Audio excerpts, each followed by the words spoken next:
China's killing our canola. $45 billion gone. Western farmers bleed. Mark Carney? Silent. Made millions off Beijing's dime. He won't fight. He's Beijing's banker, not our prime minister.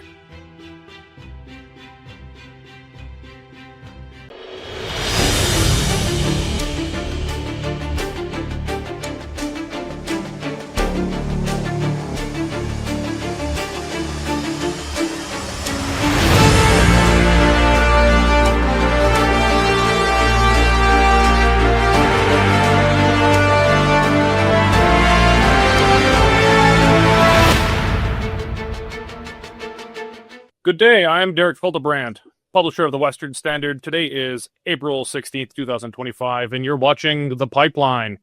I'm joined by our usual lineup of guest co-hosts, Nigel Hannaford, opinion editor of the Western Standard. Great to be here again.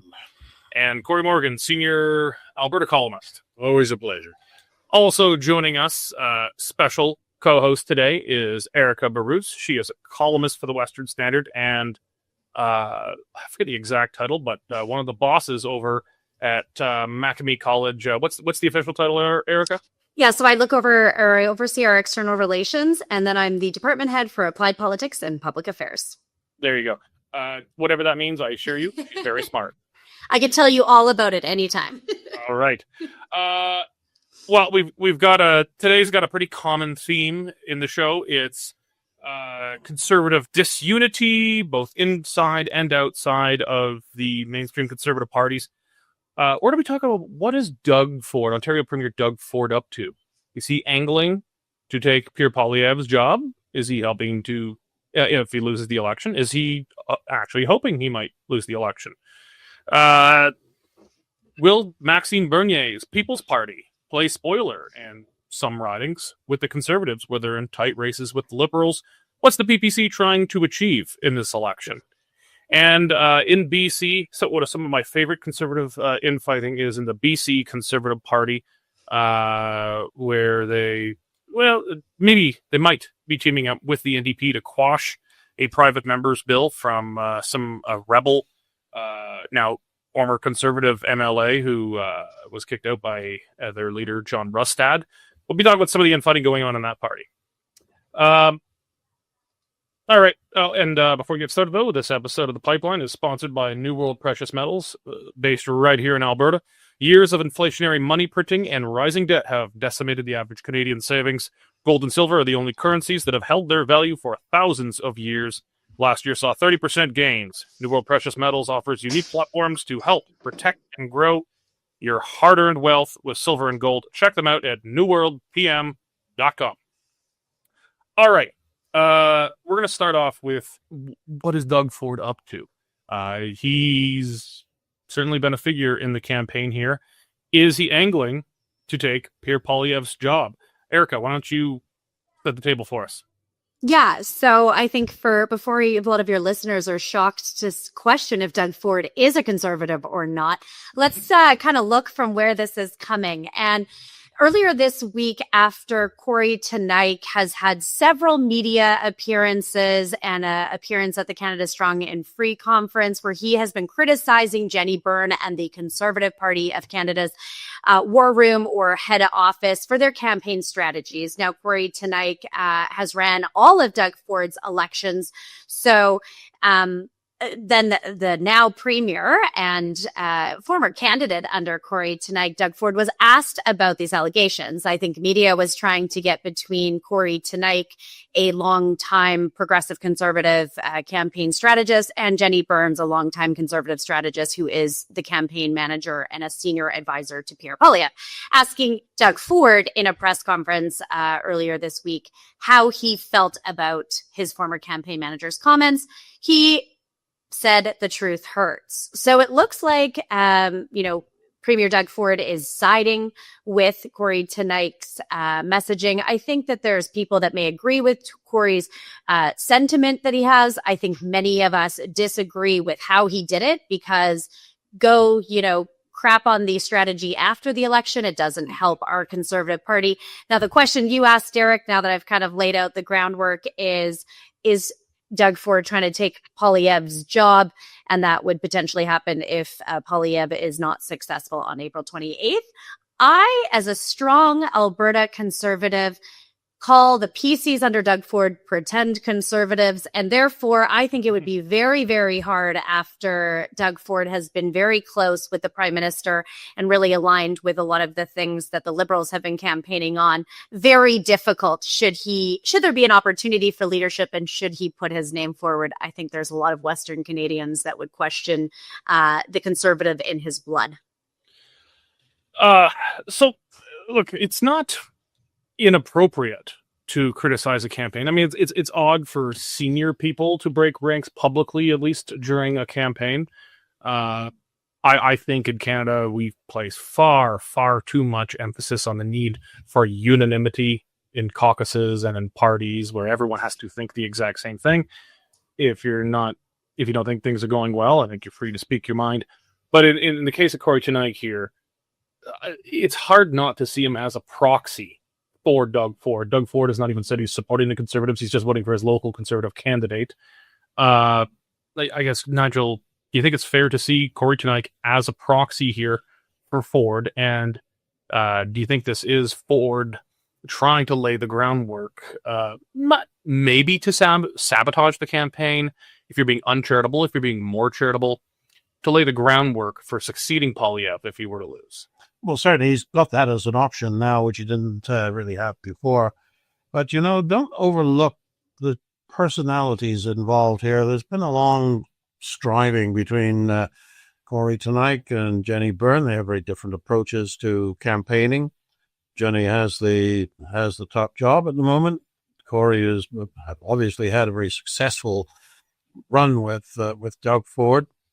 And there may be a certain amount of I told you so going on in that, but it's got nothing to do with party politics and absolutely everything to do with personal ambition. I could be wrong, but that's the way it is. So you think this is just... No, I didn't say just. Oh, okay. I think there's an aspect of that in this. I mean, a lot of people don't understand that these people have known each other for decades. Yep. The last Conservative leadership race literally had grudges left over from campus politics with Patrick Brown and Pierre Poilievre and Jean Charest, but going back to when these were literally kids at one point. So never underestimate how much personalities. Oh, it's a heavy driver in politics, all right. But regardless of all that, it's pretty poor form for Cory tonight to be openly criticizing the Conservative campaign when we're 2 weeks away from the election. I mean, man, do you want Carney back? Would you rather have the Liberals? That's a difficult one, and there's even a little parallel here. Speaking up, saying anything in favor of President Trump at the moment is just not on.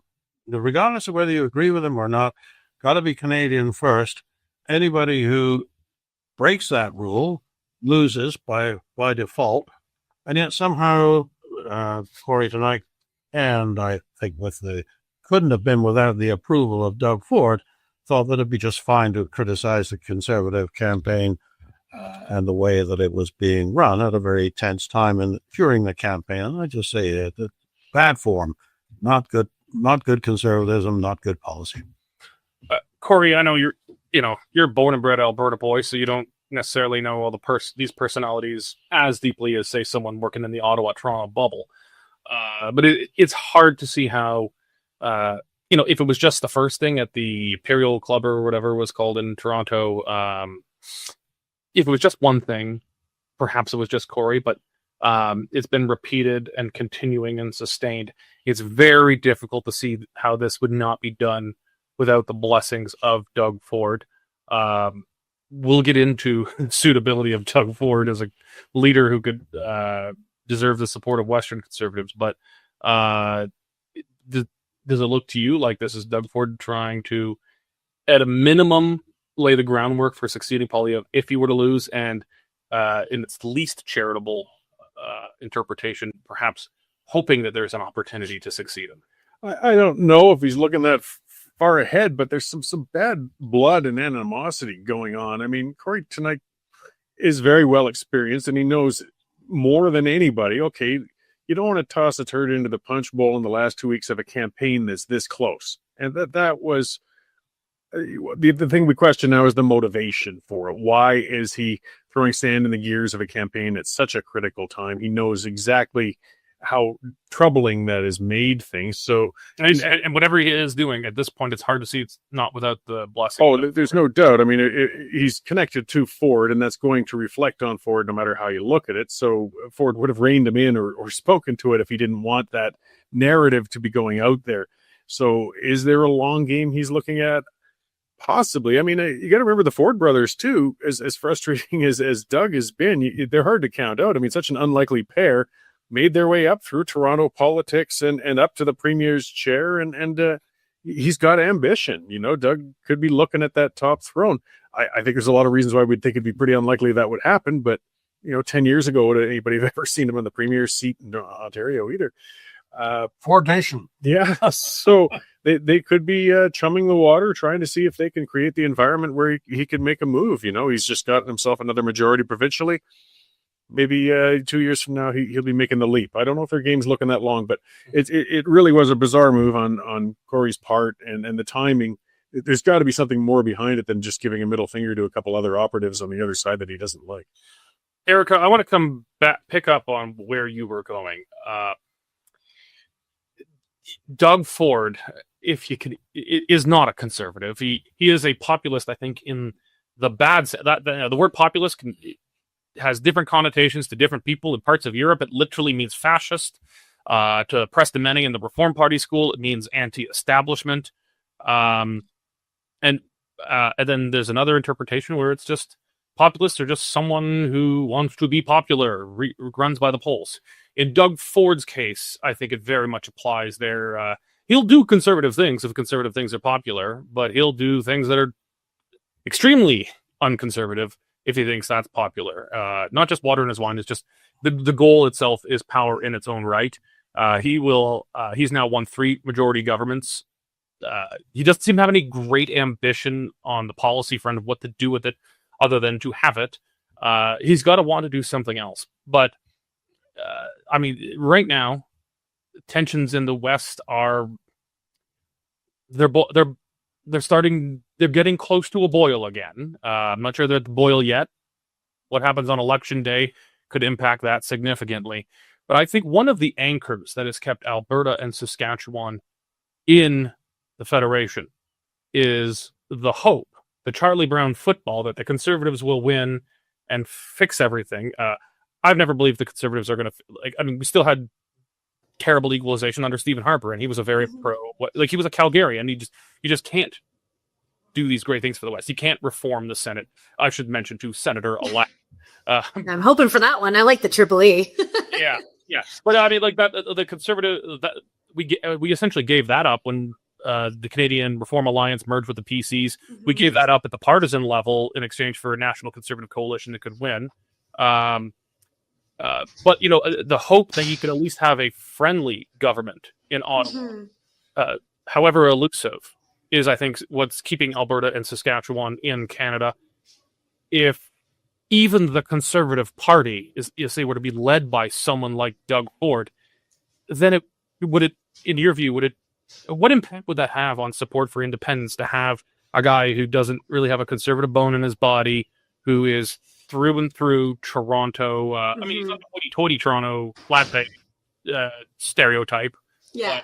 But, someone who certainly has sounded like he would be quite fine if Ottawa were to use its powers to place an embargo against the export of Alberta and Saskatchewan oil, something that he would never accept for an embargo against exporting cars.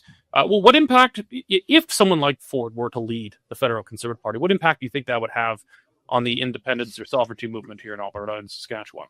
Well, I don't think our Conservative members would let Ford pass the sniff test and elect him, but I will, for the purpose of this conversation, play into that. I'll play. They elected Aaron O'Toole. fair. I think how he led versus how he campaigned was very different, though, too. I think we have proof was of obviously Doug campaign. lying. He's obviously lying. Okay, well, maybe we should have learned from that. So, at very least, I will entertain your hypothetical, Derek, of what that would mean, because I think the reason why we've seen success with other leaders, Andrew Scheer being from Saskatchewan, Pierre Poilievre being born in Calgary, and really looking at Western Canada and Alberta as home, and relating, and then obviously Stephen Harper. I think it would be detrimental for the conservative movement. And the reason I say that is because it gets into that PC side of things where I don't think Alberta, I don't think Saskatchewan, and even with the BC Conservatives now align with that type of the heavy progressive. Now I call it pretend conservative, but the actual acronym is progressive conservative. And I just think that it would disengage.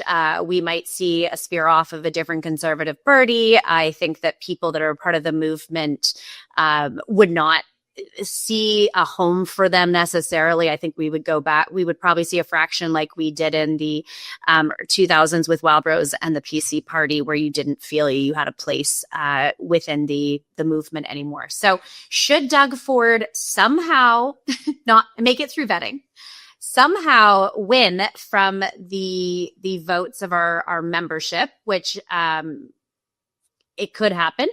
But I do think we have so many members and our point system doesn't give the same benefit, but it does still heavily weigh on opportunity for conservatives, especially in the West, to have a little bit more say than we do in our first past the post electoral system. I think it would decimate our party. It would move us too much towards the center. And I think that populist, under whatever expression you have, has its time.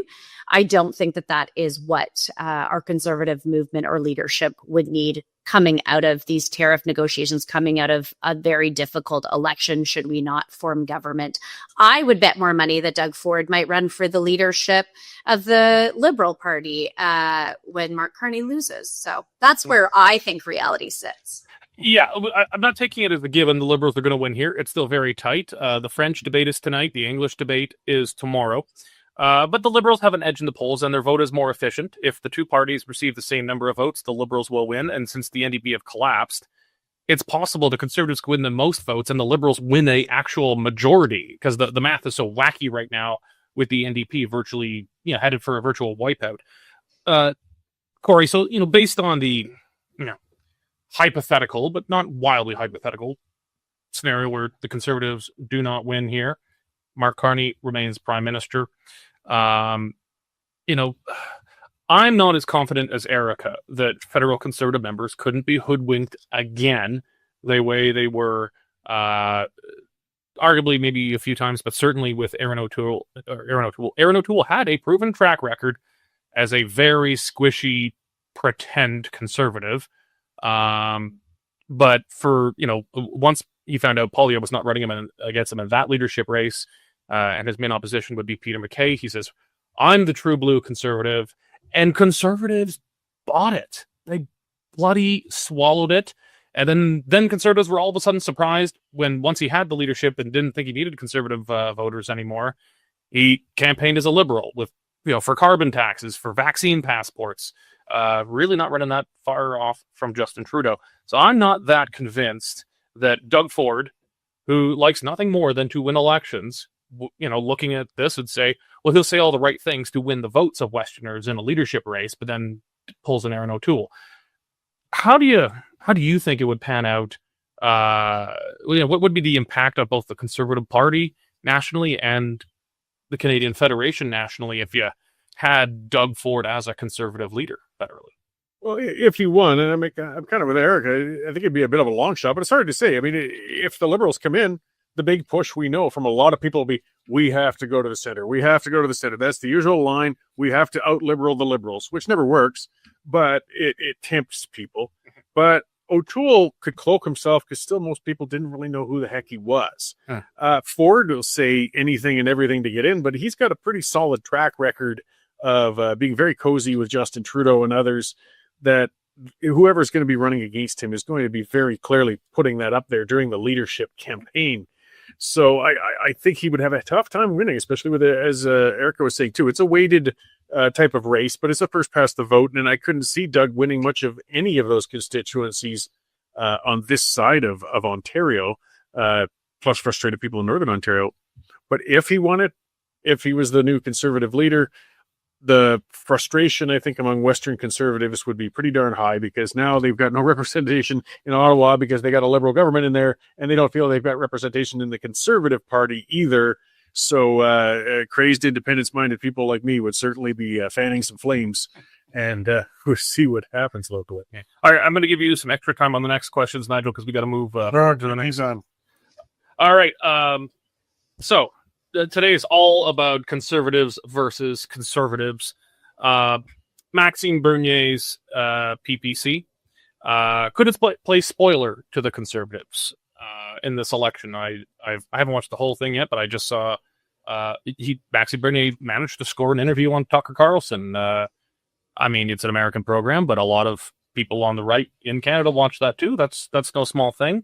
What do you think he could play spoiler for the Conservatives significantly in the election? He certainly could. I was looking at the numbers. I mean, the last election, he pulled 5% of the vote.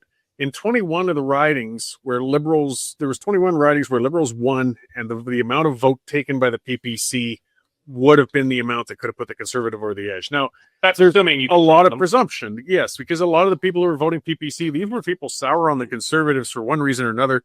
A lot who would say if they didn't have the PPC option might have just stayed home anyways, or would vote against. I wouldn't have voted for the Conservatives under O'Toole no matter what. Yeah, so you can't assume that vote will go there, but a degree of them will, and there's going to be a lot of tight ones. He's running candidates in 247 ridings in this election. Is that more than the Greens? I think it might be now that they've backed out of a few. Huh. But he doesn't have a seat, so he's still that qualification thing for the debates. He's still kind of out of luck there.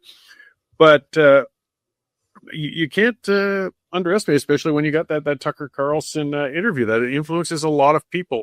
So I think it's going to impact a number of ridings, and if they're very close, then yeah, absolutely, he could actually make the difference. Nigel, Cory raises a good point here. I mean, there's a presumption on both sides of the political spectrum that NDP votes belong to the Liberals and PPC votes belong to the Conservatives. And, if hypothetically there's some logic to that, but not necessarily. As I said, there was nothing on earth that could have moved me to vote for a Conservative Party under O'Toole that was campaigning for carbon taxes, for vaccine passports. It was just degrees of less terrible than Trudeau. Things are different this time, though. Poilievre has moved the Conservative Party decisively to the right. Maybe not as far. I think he's still a little too soft on things like immigration, but he's tough on carbon tax, tough on CPC. The party has done more to earn Conservative voters this time. What do you think Bernier is trying to achieve in this? When we first formed the PPC, this was coming after his loss to Andrew Scheer, that at the very least was corrupted by the dairy cartels, that at the very worst was a corrupt vote overall, which is, I don't know, it was a questionable vote. But there was at least the case that this was a point of principle, that the Conservative Party had been corrupted and he had to leave. The same thing with Aaron O'Toole, perhaps even more so when the party ran very far to the left for a Conservative Party. But there seems to be less of a raison d'etre for the PPC in this election. What's Bernier trying to achieve? That is actually a very good question, because I'm afraid, much as I like Mr. Bernier personally, it's hard to see what the role of a little conservative ginger group could possibly be. You've got the Conservative Party you said you wanted, with one exception, and that is on the pro-life issue. There is not one party federally that represents people who believe that abortion is wrong. So Mr. Bernier, I know, does take the position that it is a mortal sin. And that would be, he will give a voice, if they choose to vote for him, to those people who agree with him. Which, for the record, I do on that particular issue. So that's where the spoiler comes in. If you're strongly pro-life, and you have the choice between voting for Bernier, who is also pro-life, and that's your most important issue. That's your trigger issue, as they say in the game. Well, then he could take votes, and that will take votes away from people who otherwise would vote for what is, by all accounts, pretty strongly conservative party led by Pierre Poilievre. Now, is that what he's trying to do? I find it unlikely that anybody would go to war on that single issue and say, I'm going to be the pro-life voice for Canada, or is it just a convenience for him that this is an issue on which he thinks he will draw some votes? How strong is his personal convictions? Have to ask him, have to make your own. But that's the only place where Mr. Bernier actually makes the substantive difference. Other than that, it's keeping a job open for him as leader of the party. In large measure, I agree with you, Nigel. But I would add to that even more so the issue of immigration. Poilievre said he wants to bring levels of immigration down to, maybe I'm getting this wrong, but I think about $250,000 a year, not including temporary foreign workers and student visas and whatnot. It's a substantial drop from the insane levels of Carney and Trudeau, but that's still pretty extreme mass migration. Because conservatives are so terrified of being labeled nativist and anti-immigration. Well, guess what? Canadians have turned against mass migration because of the actions of the incumbent government right now. I think there's an appetite for a pretty, maybe not 100%, but a pretty watertight moratorium on immigration right now. The PPC's become a home for pro-lifers, but I'm actually not seeing that as their main issues that they're putting forward. It's mass migration is really the really big one, and it's actually trying to take a unique position of non-engaging in retaliatory tariffs. So it's not the main issue that they're putting forward, but it's the main issue that a lot of people are going to take from what they're saying. Sure. I mean, but there's always been, Erika, small, you think of the Christian Heritage Party. Everybody knows they're not going to win anything, but it's a place to kind of register your protest vote. I remember there was a federal by-election in the Medicine Hat riding when LeVar passed away, and the Christian Heritage Party actually beat the federal NDP. But the federal NDP was less than 1%. I was always teasing them that the NDP are the 1%. But I don't know. I think there's some traction with the migration issue, but I think the Conservatives are going to still get most of the votes of people who are deeply concerned about mass migration being out of control. They're talking about at least moving it in a less extreme direction, but it's pretty soft, because even though most Canadians, clear majority of Canadians now think immigration's gone too far, it's out of control, and the Liberals have started to realize that and rein it back. There's still so many swing votes in heavily ethnic communities, people who are often just very fresh to Canada, maybe second generation, but very often first. I think they're afraid of that. And then Conservatives in particular are just so afraid with being xenophobic, or being called xenophobic, I should say. How much room is there for the PPC on this? Because the last election, they had COVID, and they rode that horse hard because they were so clearly distinctive from the Conservative on the major issue of the election. How much room is there for mass migration, or maybe something else for the PPC to try and wiggle its way in? Yeah, I mean, I don't really know if I don't think they're ever going to get that 5% again, unless Doug Ford is the leader of the CPC, I guess. But they're sitting at just under 2% now. And like you said, there was a big motivation for getting behind the PPC last time with a very left-leaning leader, with the Conservative Party, with the issue of COVID and your human rights, and the PPC being the one that stand up for individuals. And there is within the conservative movement lots of individuals that are pro-life that don't see that, even if it is their top issue. I think for Canadians across the board, it's about the economy and cost of living. And so I do think that the play for the PPC would be the mass immigration, because if you look at Pierre Poilievre, he's kind of reverting it back. I think we can all agree, holy crap, it's gone too far. But how far do you scale back? I think because of maybe some of the sentiment that was talked about with like the fear of being compared to Trump, with President Trump moving his migration, swinging the pendulum back, Pierre is taking a calculated approach, kind of reforming it to the Stephen Harper era. And I think folks can then tangibly see what that looks like.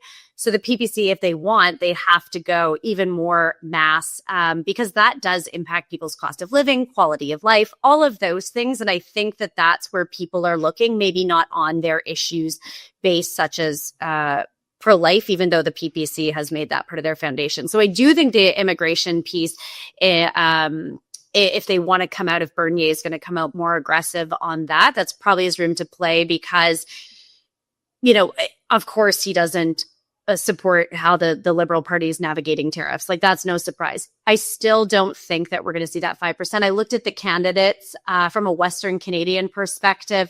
We have a few rural. Last time I live in Edmonton Centre, the PPC vote did cost us the election, but that's not the case in some of the ridings like Northwest, in even Manning or Riverbend.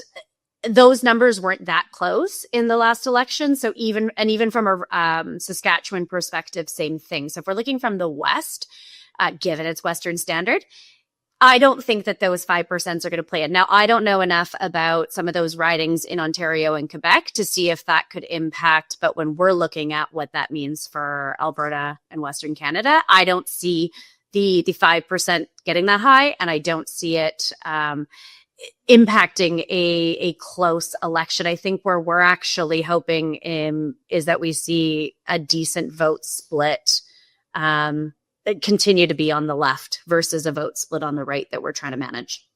Okay. So, continuing in today's theme of conservative versus conservative, we've talked in the show previously about whatever the hell is going on in the BC Conservative Party. It's unfortunate to see. I don't like seeing this, but it makes good talk content for a show like this.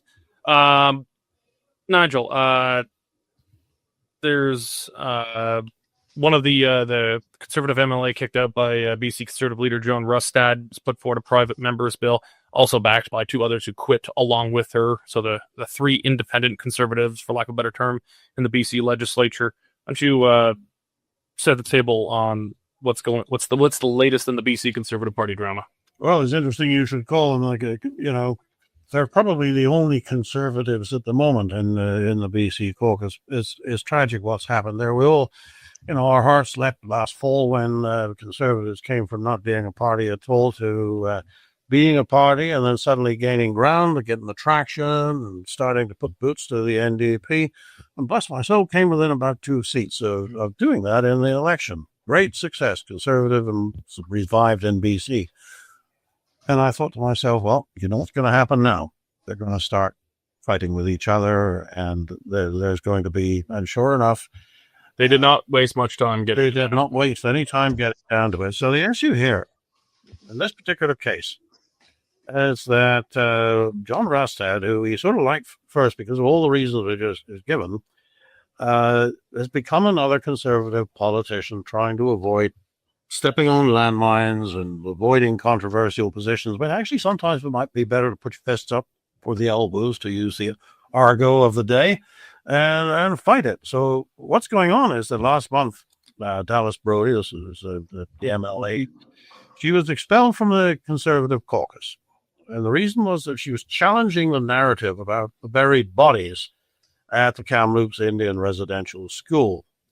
And two other Conservative MLAs went with her, and a lot of people think that way across the party divide because there has been no evidence presented that there are actual human remains on the grounds of the Kamloops Residential School. But you're not allowed to say that. So you're not allowed to say, show me the evidence. So Rustad terminated her membership of the Conservative caucus.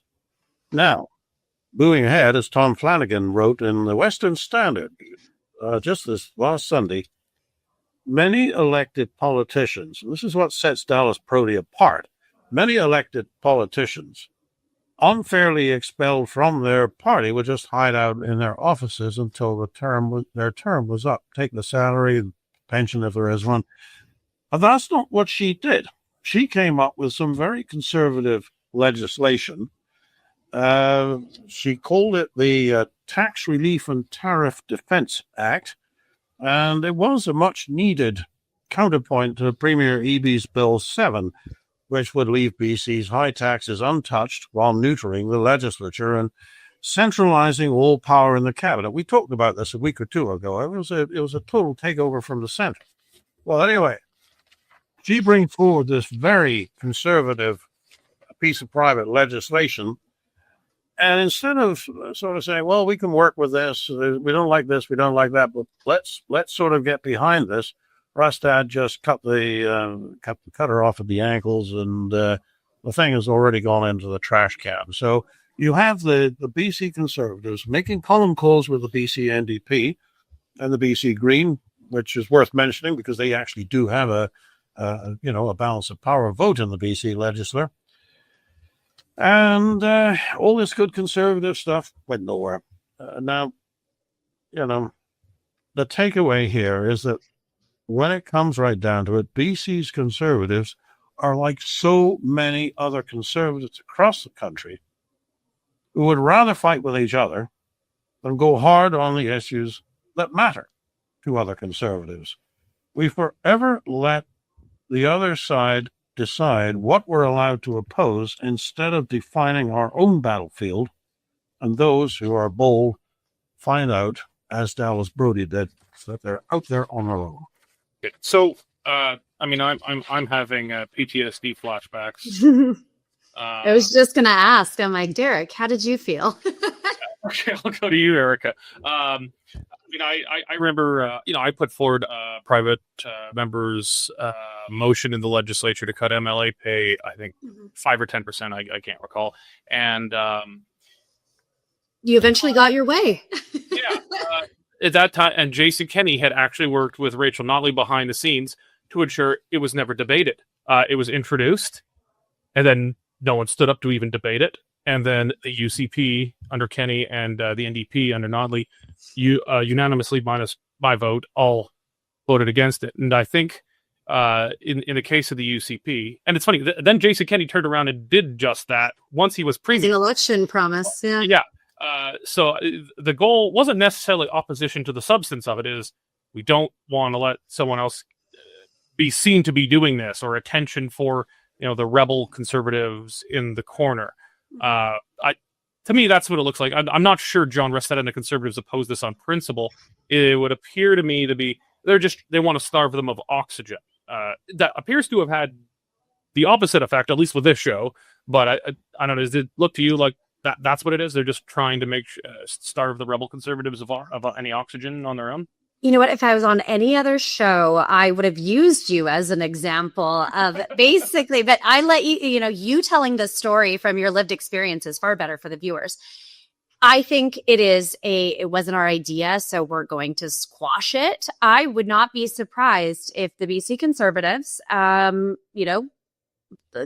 rejigged this and brought forward their own either motion or private members bill that very much mimics it, but will want to take credit for it. Because looking at the value of the private members bill, it does show a lot of things I think that a conservative party can get behind. I think this was a strategy of, well, if it's not our idea, speaking for both the government's going to vote against it because it contradicts exactly what they brought forward or enhances what they did, and that means that they have to accept they're wrong. But for the BC Conservatives, I think the strategy was, this person was a part of our team. Listen, let's compare it to days now. Pete Guthrie, who's no longer sitting with the UCP, and Scott Sinclair, I can guarantee if they bring anything forward, just by natural de facto of how party politics works, the government would not adopt it either. So unfortunately, when we think of democracy, where the best idea should come forward and everyone should get behind it, regardless of partisanship, and what's in the best interest of your residents, that's not the case. And I think this is, like yours, Derek, a prime example of that. This isn't just one person, though. When I was in my fight with Kenny, it was me versus him in the legislature. Dallas Brody here, though, has got two others with her. This is a bigger split. And it's a split that appears to be... Rustad's leadership position was not as solid as Kenny's. Kenny had just been elected UCP leader, was going into an election. Rustad's come out of an election here, and he's going to face at least some questioning of his leadership. It's not unassailable yet.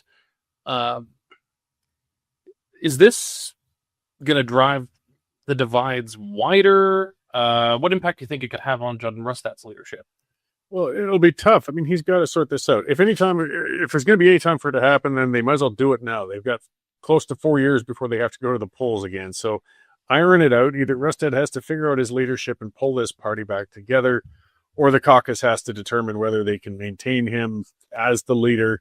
Like, this is the time now. Spend a year getting your crap together. We've got to remember, this was a party that was formed so quickly. Mm-hmm. They don't have tight glue bonding them. They don't have the years of time together to figure out their internal structures or relationships even. So, I mean, it might very well tear them apart, but I wouldn't write the party off yet either. I mean, this could be just a very bad road bump in that first year after the election that they can overcome. Rustad's realized he can't just lay down the law. They aren't going to put up with it. He's going to have to find compromise and show leadership to pull everybody together. And those who left the caucus, it certainly doesn't, they'll never be able to come back. I mean, things can change. Mm-hmm. We'll see how this unfolds. It's not a good start, though. That's for sure. Okay. Well, start's over. It's now time for parting shots. And since you're our guest here today, Erika gets the first shot. All right. Well, the federal French debate is this evening, so I have to go and do my parting shot towards Mark Carney. I can speak French. I would not say I'm fluent or bilingual, and I myself think that I might have better French than our current sitting prime minister. So the truth hurts. C'est vrai. Man, I know one word. Yeah, that would be the word you knew. Yeah. Yesterday, a CBC reporter asked Carolyn Levitt. I was surprised that the CBC got into the White House at all, but anyway, they did. I would bless them for asking, and bless the White House for letting them in. And they asked Carolyn Levitt if Trump still believes that Canada should be the 51st state. Now, what's wrong with that? Well, the fact is there has been nothing from the White House on that subject for some weeks. There's been plenty on other things, but why bring that up right now in the middle of an election when the Liberal Party is riding high on the protecting Canada thing? This is an example of a reporter generating a story by asking a question when there is no story. And you wonder why we want to defund the CBC. All right, Cory. Well, I was happy to see justice finally come up in a federal election. It never does often enough. And Poilievre pointing out what I think the vast majority of people think. If you've got a multiple murderer, you don't get 10 for the price of one. We should be able to get consecutive sentencing for them and make sure that we put them away for life. And all of the chattering classes have been flying out of the woodworks saying you can't do that. The Constitution won't allow it. So to Poilievre's credit, he said, I will use the notwithstanding clause. But if we'd have to use the notwithstanding clause to put a multiple murderer in jail for life, maybe it's time to open up that Constitution again. Mm-hmm. I forget. I'll have to paraphrase it, but I think the CBC headline was not technically inaccurate, but was wildly misleading. It was something to the effect of Poilievre promises to be the first prime minister to use the notwithstanding clause to override rights or something like that. I mean, okay, let's talk about whose rights.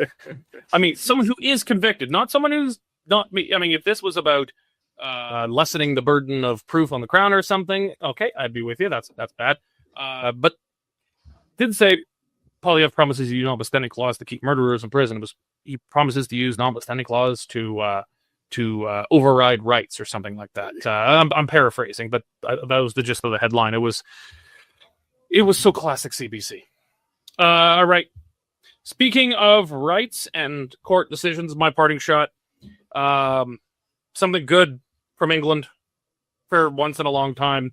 The UK's Supreme Court has ruled that trans women are not, in fact, women under the Equality Act or whatever it was called. Right now, Britain is busy putting people in prison for memes while letting criminals roam the streets and terrorize Indigenous Britons. But this was a sign that perhaps the UK Supreme Court isn't as loopy and far gone as our own. So good for your people. All right, that's it for today's show. Wait a minute, I got a question for you. Oh. Are we not having a comment on? Good that you're here to remind me. Tonight might be the Francais debate, but tomorrow is the English debate. Unfortunately, the way it's working, only Quebecers will get to have, or the French will get to have any part of the debate talking about immigration, which just happens to be one of the single biggest issues right now. I guess only the French get to talk about that, not us. Explanations I've heard are, well, it gets a bigger and more important and distinctive issue in Quebec. I thought theoretically the French debate was not a technically Quebec debate.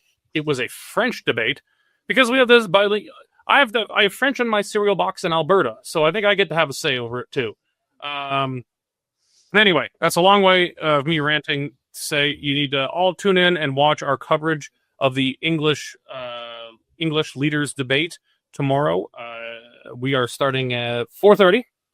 The debate itself starts at 5, but we'll be giving you our excellent, most informed, extremely intelligent thoughts beginning at 4:30. Mountain Standard. Mountain. Well, of course.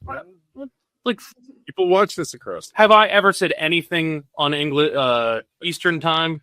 I don't think so. Calgary is the center of the universe, not Toronto. So 4:30, Berta time. Tune in. We'll be carrying the whole thing with a little bit of pregame. We'll broadcast the debate itself. Well, 2 of us drink beer and one of us drinks Diet Coke. Diet Coke. And then we'll be back. Hopefully not after too many beers, and we're still able to give you some coherent and intelligent commentary. So make sure to tune in and join us then. We'll be watching the comment section too. We also are going to have Western Standard reporter Jen Hodgson on the ground in Montreal. We have sent her into exile out of the Calgary headquarters here. Send them right into the Lion's Den. She'll be asking the leaders questions, both tonight for the French debate and tomorrow for the English debate. That's it. Now that I'm actually done, thank you for the reminder. And also, remember, thanks to your generous donations, we have been able to take the paywall on the Western Standard down. It is free for the rest of this federal election because you guys have just stepped up and donated so generously. So read it to your heart's content. There's no paywall. Share it with your friends and family and colleagues and even people you hate. Make them read the Western Standard too. But when all that's done, we'd still appreciate it if you were to subscribe and become a member. You can go to westernstandard.news, click on subscribe. We're only $10 a month or $100 a year. Because that paywall will be back, and you're going to hate it if you don't have a membership. Thank you very much for joining us today. God bless. What does success mean to you? Peace of mind? Financial freedom? Generational wealth? What do you see in your future? Investing in gold and silver can help you get there. Through our trading partners, New World Precious Metals offers safe, affordable, secure international accounts to help you meet your unique financial goals. Connect with one of our experienced team members. Invest in gold and silver today.